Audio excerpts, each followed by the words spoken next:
Hello guys, তো আজ হচ্ছে রাখি পূর্ণিমা। আর এইদিকে দেখো পূর্ণিমার পুজো হচ্ছে বাড়িতে।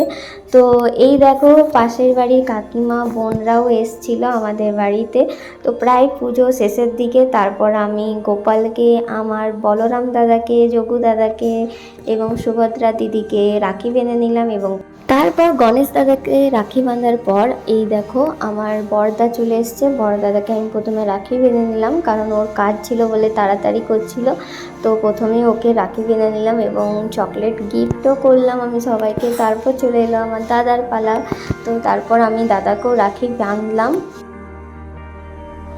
তারপর পাশের বাড়ির এক ভাইকে রাখি বেঁধে নিলাম। ও তো পুরো হাত ভর্তি করে এনেছে, এবার ভাবছিলাম কোথায় বাঁধবো। তারপর ওকে তো রাখি বাঁধলাম, ওকে চকলেট গিফট করলাম, আবার ও আমাকে চকলেট গিফট করলো। তারপর দাদা আমাকে রাখি বেঁধে দিল।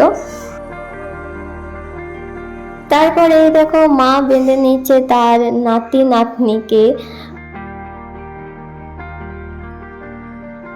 তারপর বড়দার মেয়ে দেখো আমার বাবাকেও রাখি বাঁধলো।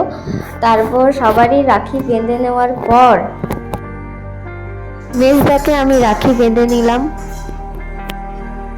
তো দাদাদের পর পালাই এবার বৌদিদের। তো দেখো মেজো বৌদি চলে এসছে। মেজো বৌদিকে প্রথমে আমি রাখি বাঁধলাম, তারপর চকলেট দিলাম, ওকেও গিফট দিলাম।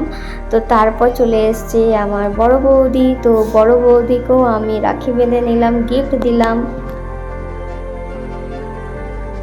তো বৌদিকে লাস্ট রাখি বেঁধেছি, তাই ও আমাকে মিঠাই খাইয়ে দিচ্ছিল, কারণ আমি খাইনি বলে। তারপর এই দেখো আমার দাদার মেয়ে তার ভাইকে রাখি বেঁধে নিচ্ছে। তো দেখা হচ্ছে নেক্সট ব্লগে। বাই।